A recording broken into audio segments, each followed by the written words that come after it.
When we stepped through the Dark Portal during the Burning Crusade expansion, Netherstorm was one of the last zones we went to before we hit level 70.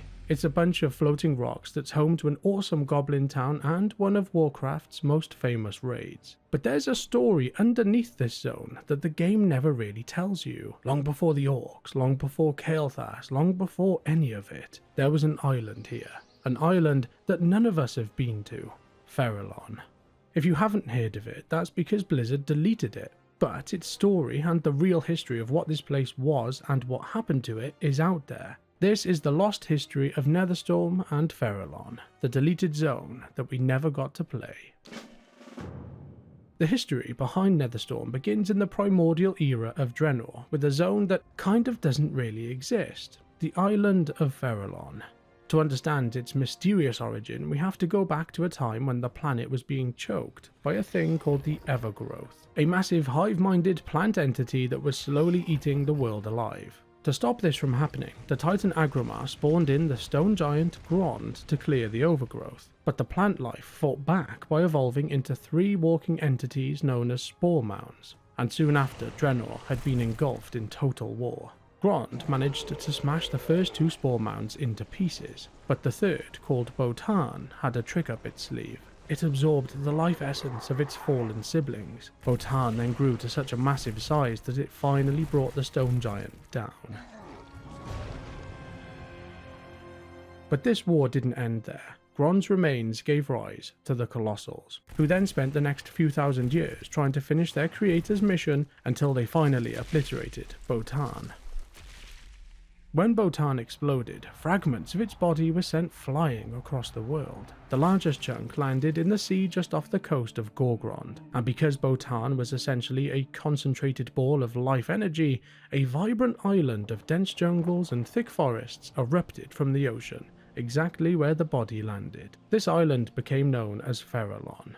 For centuries after this, it served as a wild sanctuary for the primals, the plant-related races native to ancient Draenor. It sat in this kind of untouched state all the way up until the arrival of a group of aliens.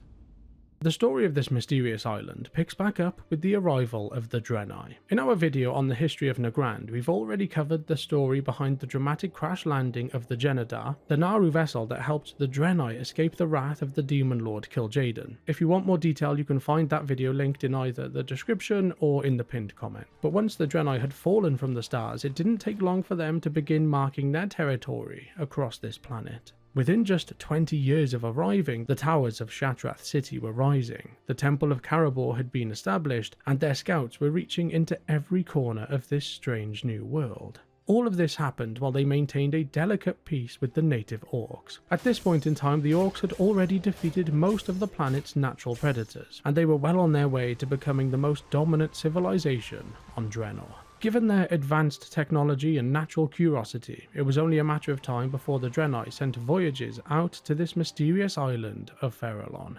The explorers were met with incredible sights across this island, sprawling, vibrant jungles and an abundance of resources. They saw so much potential that they decided to build a permanent Draenei settlement here. For the next century, the island remained in this peaceful state, but as we know, good things must come to an end in the world of Warcraft. Over the next century and a half, a quiet tension between the orcs and the Draenei began to grow, and this then finally reached a breaking point. Kil'jaeden had located the Draenei, and he'd also found the orcs. He decided to use the warlock Gul'dan to orchestrate the extinction of the Draenei. After the orcish clans drank the blood of Manaroth, the newly formed orcish horde declared a total war of annihilation against the Draenei. One by one, the great Draenei strongholds began to fall. The Temple of Karabor was raided, and both Shattrath city and the sacred mausoleum of Orcindun were burnt to the ground. While the Prophet Velen and a small band of his survivors managed to vanish behind the cloaking shields of the Tel'Rador monastery, the Draenei on the island of Farahlon remained tragically unaware of what was happening on the mainland.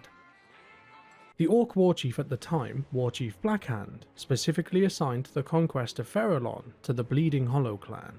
When the Bleeding Hollow made landfall on Farahlon, they found a pristine island untouched by their war against the Draenei.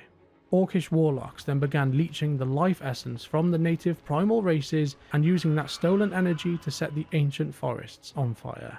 Trapped in these fires, the isolated Draenei were forced out of the tree line and directly into the Horde. Farahlon was then left devastated that day. It became nothing more than a smouldering ruin on the horizon as the Draenei race faced its final hour.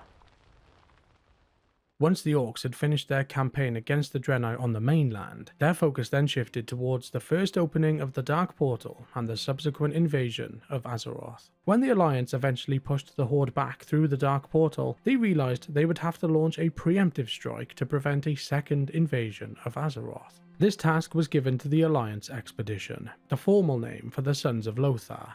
This was a joint military force made up of Azeroth's greatest heroes, bravest volunteers, and important to our story today, a dedicated group of Kirin'Var wizards. While Khadgar was occupied at the front lines, the Kirin'Var leader, Archmage Antonidas, tasked Archmage Vargoth with leading this Kirin'Var contingent through the Dark Portal with the Alliance expedition. Like everyone else, the mages were soon struck by the harsh reality of arriving in Draenor. But they then soon sensed something the others couldn't: powerful ley lines thrumming in the far north. With the main front lines against the Orcs holding steady, the mages were sent to scout out this source of energy. Shortly after setting off, they had discovered the island of Farahlon, the very source of this emanating arcane energy. The Kirin'Var then set sail, and it wasn't long before they had landed and established a foothold on this island. They had called this place Kirin'Var Village. This settlement was built as a specialised research facility designed to specifically study Draenor's unique ley lines. In his personal journals, their leader Vargoth described the island as a lovely place, even comparing its landscape to Westfall back home on Azeroth. And for a while, their work progressed in peace. But they had no idea that the apocalypse of all apocalypses was on the horizon. Draenor was about to be torn apart. To break the fourth wall for a moment here, this is where the lore and the historical trail of Farahlon goes completely cold. But what makes this missing zone truly fascinating is its history behind the scenes. Initially, Farahlon was announced as a major content patch for the Warlords of Draenor expansion, and it was even featured on the maps that were revealed at BlizzCon 2013. While that expansion focuses on an alternate timeline of the Warcraft universe, the 2017 release of the World of Warcraft Chronicle Volume 2 confirmed that Farahlon existed in the main universe's version of Draenor as well. Of course, that is where all of this lore is taken from. But unfortunately, Farahlon would later be scrapped from the development cycle and essentially deleted from the game before it ever reached the live servers. Because of this, it remains one of World of Warcraft's missing zones. But while the island vanished from the maps, its successor had already been introduced to us during the invasion of Outland and the Burning Crusade.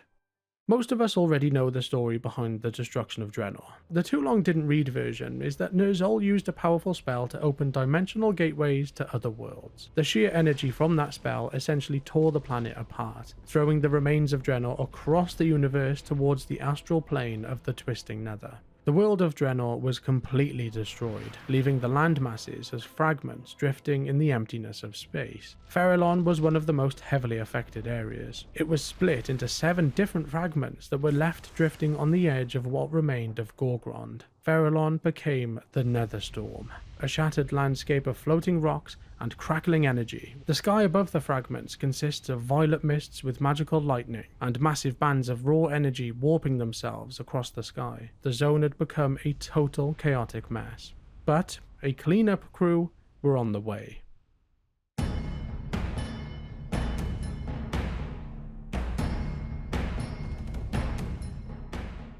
Back on Azeroth, the heir to the Kael'thas throne, Prince Kael'thas Sunstrider, returned to find his home of Silvermoon decimated by the Scourge. This was the brutal aftermath of Arthas Menethil's campaign to resurrect Kel'Thuzad as a Lich, a ritual that required the immense power of the High Elves' sacred Sunwell.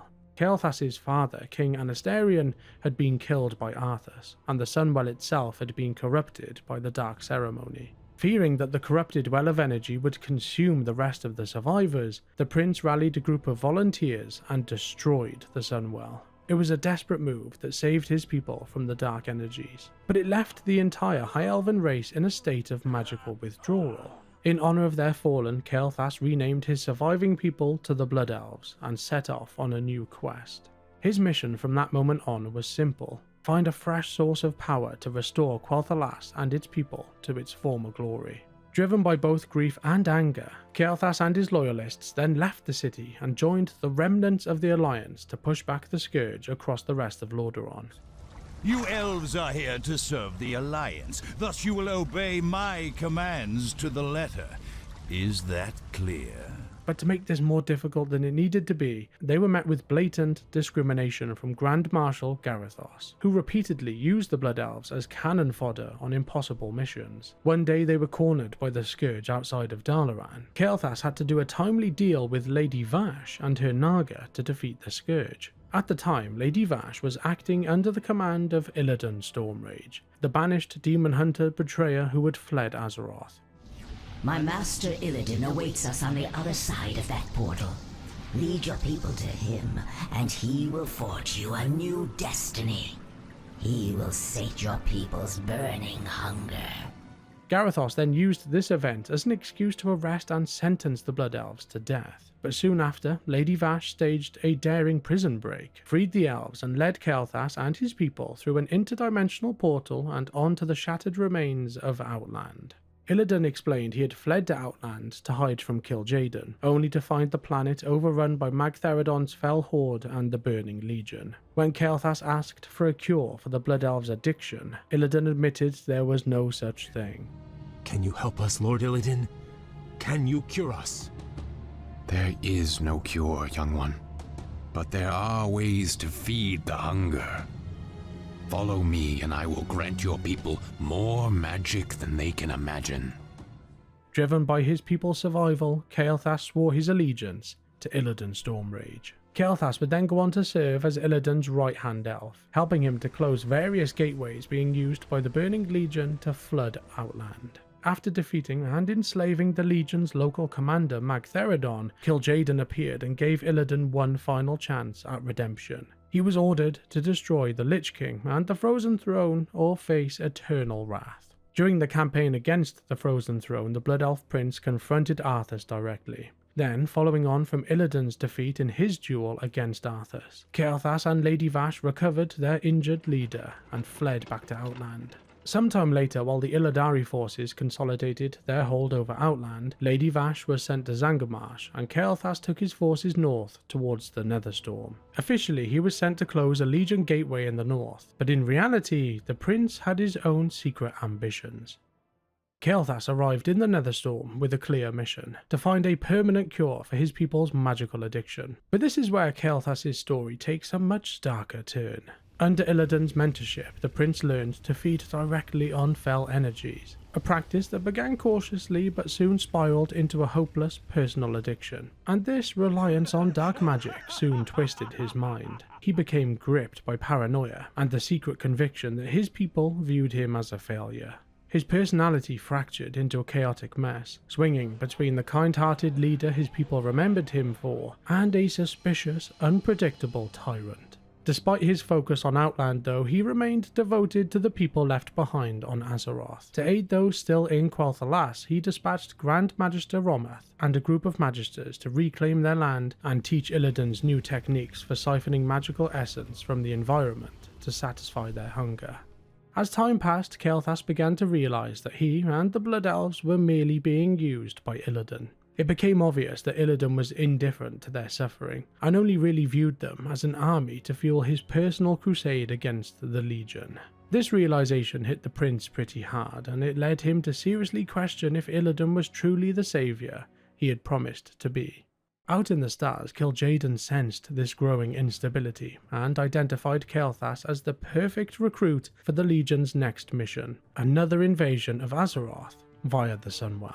When the Demon Lord communicated with Kael'thas, he strategically avoided mentioning his plans for Azeroth or the Sunwell. Instead, he focused on what Kael'thas really wanted, a way to undermine Illidan, and a promise of magic that could finally satisfy his people.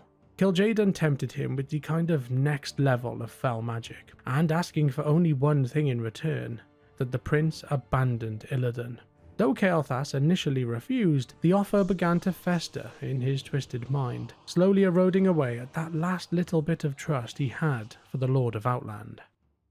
While Illidan focused on building his Illidari army, the Burning Legion continued to pour into Outland, and the remaining Sons of Lothar struggled to hold them back. But Archmage Khadgar, who had been barely surviving on the Shattered World since the Dark Portal's destruction, knew that this war was unsustainable. In a desperate search for a miracle, he used his magic to scour the Great Dark Beyond for any allies capable of helping them fight the Legion. Khadgar's call was also joined by the prayers of the Draenei leader, Velen. For over a decade after the destruction of the planet, Velen had kept his people hidden in scattered settlements all across the planet, and they were praying to the Naaru for guidance every single day. Having been saved by the Naaru thousands of years prior, he hoped they would somehow intervene once again and save his people from extinction for a second time. Khadgar and Velen's combined efforts were then eventually felt by the Naaru-aligned Army of the Light. At that moment in time, the army were locked in a constant war on the demon world of Argus, and could not afford to send any military force. But still recognizing Outland as a vital battlefront against the Legion, 3 Naaru, Adal, Muru and Oros, volunteered to answer the call. They then boarded their dimensional fortress Tempest Keep and travelled through the stars towards the Netherstorm. Upon arrival, Adal began searching for a location to rally the fragmented factions of Outland into a unified defense force. The Naaru would then choose the ruins of Shattrath City as their base for their operations. Using the immense energies of Tempest Keep, Adal transported itself directly into the city, leaving the other 2, Muru and Oros, behind to guard the fortress in Netherstorm while it was gone. Drawn by Adal's holy presence, it wasn't long before survivors began to trickle into Shattrath City from across the Shattered World, including Velen with a small group of his followers, and also Khadgar and the other veterans of the Sons of Lothar. It was here Adal urged these factions to find a common ground, warning that they would be defeated by the Legion if they remained divided. Back in Netherstorm, Kael'thas Sunstrider ordered his Blood Elves to establish a massive industrialized base of operations. His hope was to harness the raw chaotic energies swirling around the zone to finally provide a future for his people. But by this stage of this story, the prince had finally succumbed to the deceptive whispers of the demon lord Kil'jaeden. Driven by a desperate need for a solution, he pledged the entirety of his forces, the Blood Elven Sunfury army, to the Burning Legion. While the Blood Elves were busy establishing their camps across the floating rocks of Netherstorm, the Naaru's shimmering dimensional fortress of Tempest Keep had just suddenly appeared in the skies. Recognizing technology that was far superior to anything they had ever seen on Azeroth, Kael'thas realized he could use it to engineer new machinery to capture and siphon the region's arcane magic. Kael'thas then ordered a strike mission to take Tempest Keep, and not long after, a specialized force of Blood Elves infiltrated the Four-Wing Fortress, taking Tempest Keep for themselves. During the initial invasion of Tempest Keep, the Naaru Oros managed to use his holy magic to completely seal off the satellite wing, known as the Exodar, keeping Tempest Keep's star-traveling capabilities hidden from the Blood Elf invaders. But the second Naaru, Muru, was not as fortunate and was quickly captured and enslaved by the Blood Elves. Despite his growing allegiance to the Legion, Kael'thas still harboured a deep care for the people he had left behind in Quel'Thalas. He believed that Muru's immense power was the key to saving his people, so he used some of the technology on Tempest Keep to open a gateway back to Azeroth and sent the bound Naaru Muru to Silvermoon City. He then ordered his servants to teach the elves back home how to leech holy energy from the Naaru, a move that was met with mixed feelings. With his people back home now provided for, Kael'thas turned his full attention to the industrial harvesting of the Netherstorm. By reverse engineering the advanced technology found aboard the stolen fortress, his forces built the structures known as mana forges. These machines would then start popping up all over Netherstorm, aggressively siphoning the arcane essence from the sky and condensing it into storable, transportable mana cells. Behind the scenes, Kil'jaeden was pleasantly surprised by this progress. He then began pushing Kael'thas to ship as many mana cells as possible back to Azeroth. He viewed these mana cells as potential batteries to power a massive Legion portal within the Sunwell for his eventual endgame. But this industrial siphoning was so aggressive that it began to tear the very fabric of reality, attracting the attention of the Ethereals. The Ethereals are a race of nomadic traders and scientists from the fallen world of Karazhan. They lost their own planet when the Void Lord Dimensius the All-Devouring invaded it. Now fragmented into rival factions, they flooded into the Netherstorm as either profit-seeking traders or hunters seeking weapons to avenge their world.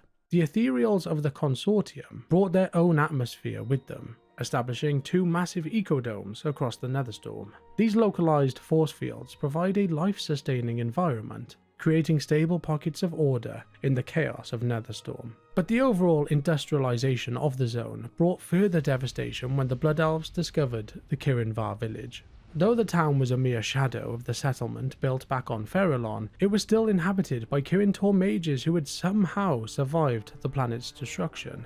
Viewing the mages as a threat to his operations, the elves used a devastating mana bomb to shatter the settlement. And while Archmage Vargoth led a retreat into the local mage tower, Kael'thas then sealed the doors with a powerful curse, trapping them all inside forever. While the Burning Legion's numbers continued to grow across the planet, Adal watched from Shatrath, aware that the city was dangerously outnumbered. With the Army of the Light occupied elsewhere, the Naaru realized their best hope for reinforcement lay on Azeroth. Adal then sensed that the satellite wing of Tempest Keep at the Exodar had not been invaded. Velen immediately volunteered to lead a secret raid to board the Exodar.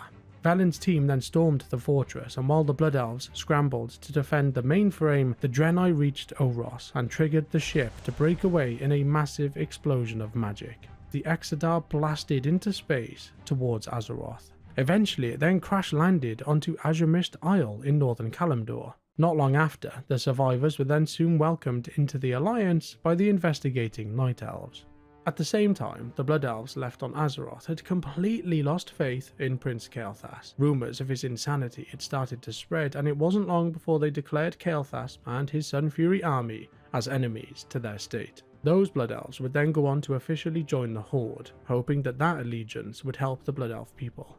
At the same time, and further south, Kil'jaeden was orchestrating the reopening of the Dark Portal, hoping that Azeroth's heroes would step through onto Outland and do his dirty work for him, taking out Illidan Stormrage. Of course, we know what happens next in this story. The Alliance and the Horde step up to the challenge and step through the reopened Dark Portal, with both factions immediately establishing strongholds in the Hellfire Peninsula, where they would begin preparing for a full-scale campaign against Illidan Stormrage and his forces. As us champions pushed more and more into Outland, reports of Kael'thas and the Blood Elves siphoning the Netherstorm's sky to fuel a demonically infused army started to spread across the land. So after taking out the Fell Horde in the Hellfire Peninsula, the forces of Azeroth turned their sights towards the waters of Zangarmarsh and Lady Vash, and also the crackling energies of Netherstorm, determined to end Kael'thas' industrial harvesting once and for all. The heroes of Azeroth weren't the only ones with eyes on the Netherstorm.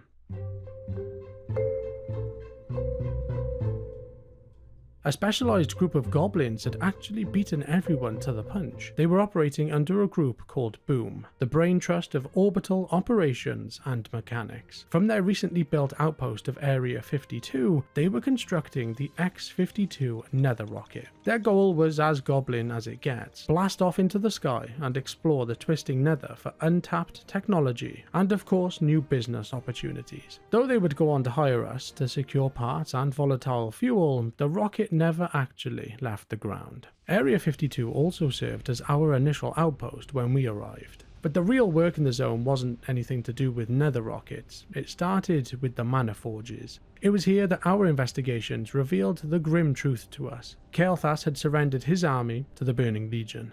The time for scouting had ended. To restore order, we had to strike at the heart of all of this corruption. Whilst the Exodar was now buried on Azeroth, the remaining structure of Tempest Keep still loomed over the Netherstorm horizon. Orbiting its central command center were 3 more wings: the Mechanar, the Botanica, and Arcatraz. Our siege on Tempest Keep would begin at the Mechanar, which Kael'thas had converted into a massive power station. Under Pathalion the Calculator, the Blood Elves used stolen Naaru technology to churn out endless mana cells. By fighting through the assembly lines and defeating the calculator, us adventurers successfully cut the power supply to the prince's industrial machine. The focus then shifted to the second wing, the Botanica. Originally, it was a celestial garden for preserving rare life forms from across the universe. The elves had now twisted it into a dark lab for dissecting Outland's wildlife. Us champions were then forced to clear out the corrupted guardians and the scientists within before we could reach the final wing. And the Alcatraz presented the greatest challenge. It was a high-security prison housing the universe's most dangerous entities, from high-ranking demons to servants of the old gods. When the elves took control of Alcatraz, the prisoners were too corruptive for them to handle. Skyris, a harbinger of the old gods, manipulated the warden into releasing the inmates, plunging this prison wing into total anarchy. After battling the halls filled with void energies and ancient terrors, us champions would go on to finally secure the prison. With the other 3 wings now neutralized and his resources depleted, Kael'thas was now exposed. There was only one place left for us to go, the command center of the fortress, the Eye of Tempest Keep. The hunt for Kael'thas was finally underway, but the entrance to the Eye of the fortress remained locked. To gain entry to the Eye, us adventurers had to embark on a trial of attunement. To prove we were worthy to enter the Tempest Keep, we had to topple some of the greatest threats across Outland, from the depths of the Coilfang Reservoir to the pits of the Hellfire Citadel. And along this journey, we even had to stage a rescue mission for Millhouse Netherstorm, a gnome mage wrongfully imprisoned within the Alcatraz. Once we gained access into the Eye, us heroes found the prince cornered, but first we had to contend with his most powerful guardians, the Phoenix Alar, the massive Void Reaver, and High Astromancer Solarian. After slaying our way through these protectors, we finally then had the chance to confront Kael'thas on the bridge of the fortress. Despite calling on 4 of his most loyal servants and an arsenal of legendary weapons, the prince was eventually defeated. But as we know, death did not come for Kael'thas that day. Through the lucky intervention of Priestess Delrissa, Kael'thas managed to escape Outland. He would then later resurface within Magister's Terrace as a shadow of his former self. His luck would then finally run out a few months later during the push to stop Kil'jaeden at the Sunwell. Kael'thas Sunstrider was brought to justice, ending the tragic tale of a prince who had lost his way in a desperate attempt to save his own people, marking the closing chapter in the history of Netherstorm. And so, the story of Netherstorm comes to an end, a place that, if we were going off old maps, shouldn't really exist. Created from the remains of a dead giant, raided by orcs, torn apart by dark magic, and then taken over by a prince chasing an impossible promise. If you enjoyed this deep dive into the story and the lore behind Farahlon and then Netherstorm and Tempest Keep, you can click this video here to check out the other videos in this series where we are covering the zoned lore of Outland.